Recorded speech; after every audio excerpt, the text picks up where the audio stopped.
Shalom. I'm Minister Dr. Cynthia Marie Whitley, but I'm not your conventional minister. The name of this podcast is Be Aware. Be aware of your thoughts.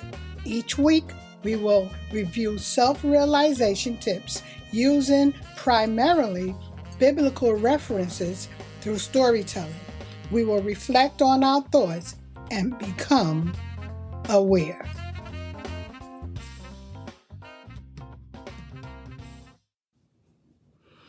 I cannot remain silent concerning the incident that occurred on April 17, 2023.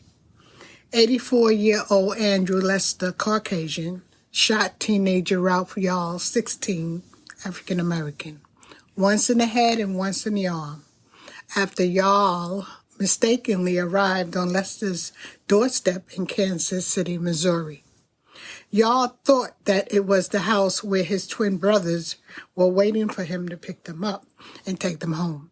His assignment was to pick up his twin brothers who were waiting for him at a home about a block away. At the writing of these words, April 24, 2023, Ralph Yarl is recovering, thank God, from this traumatic event and traumatic brain injury at his home. Nevertheless, Yarl's life is radically changed forever by a mistake and irrevocable action taken by someone who was allegedly scared and fearful for his life. My opinion, or my assumption, is to follow. Keep in mind that an assumption is what someone believes to be true without facts. As an inner-city youth minister, it's hard not to look at this incident without considering a hate crime associated with the action because of the history of similar events in America, past and present, in regard to African-American unarmed youth. The psychological imprints embedded in certain individuals' minds promote fear of the black, in quote, race because of the color of their skin. And until this stigma is removed, these types of traumatic events will continue to happen. Many mindsets are still living as though enslavement, Reformation, Jim Crow, and the Reconstruction period still exist. Remember the children of Israel after they were released from slavery by the Egyptians. Many individuals wanted to return to former conditions despite the unworkability of the time. The Make America Great Again campaign is similar to returning to many of the evils associated with harsh times for African Americans when certain Americans believed, despite despicable cruelty, that America was once great. Some human behavioral professionals believe that all human beings are naturally biased. There are identifiable characteristics distinct for groups of people of the same culture and nationality simply because of the commonality of experiences. You almost have to have your hands over your eyes not to see or sense it. It's like saying that you don't see color. There are many amazing, extraordinary, and unique characteristics that can be attributed to each separate group of people. Comedians point out the differences and similarities of different ethnic groups pretty accurately all the time as they make jokes, relatable and identifiable for the most part, successfully with diverse groups in the audience. Without a doubt, thoughts, ideologies, and perceptions are major factors in our experiences, and no matter how hard we try to mask and say that there are no differences, there are differences in cultures that do exist. In addition, our collective experiences shape the opinions we form as groups, which often crystallize as collective beliefs, whether they be true or not. Can you deny that Make America Great Again is experienced only by a certain group of people? Or I'm black and I'm proud? Or I can't breathe? are associated with particular groups based on their experiences. Science alone has proven that our own experiences of life, especially trauma, leave impressions that are stamped into our DNA, more specifically known as epigenetics.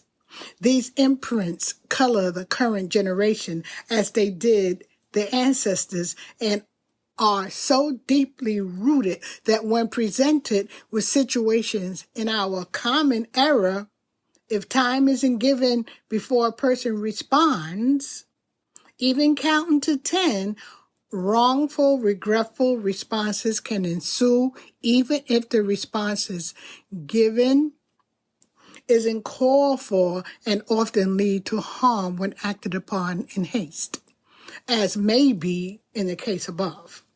Having an opinion about someone or something is natural, and everyone does it, but when we look at something through the lens of biasness, we fail to see every aspect of it. We fail to see innocence when patience or mindfulness may be the appropriate response.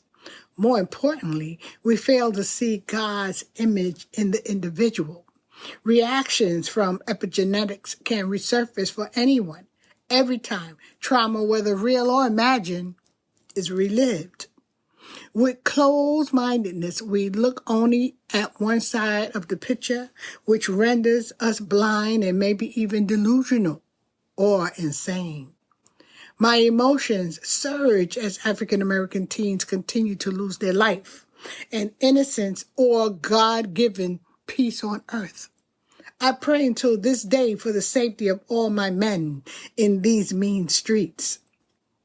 I think of my 2 brothers, 8 nephews, 4 sons, and 9 grandsons, whom all have different shades of brown skin and are very much affected by the elephant in the systems of America.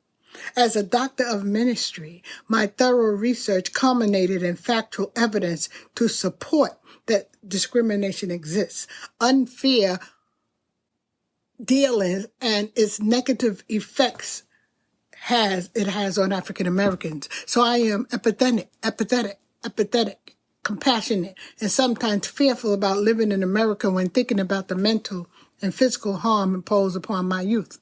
I can't help but know at times that it is my very own close relatives, past and present, that suffer at the hand of discrimination and disparity. I firmly resonate with the gospel group Sweet Honey in the Rock, whose singing addresses topics from motherhood, freedom, peace, justice, and the construct of race, which is racism. One of the most powerful songs they created has always resonated in my heart. It's called Ella's Song, in honor of Ella Baker's life. It addresses freedom and peace. It goes like this. We who believe in freedom will not rest.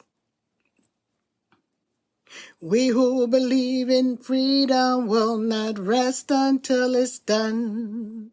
Until the killing of black men, black mothers' sons, is as important as the killing of all men, all mothers' sons.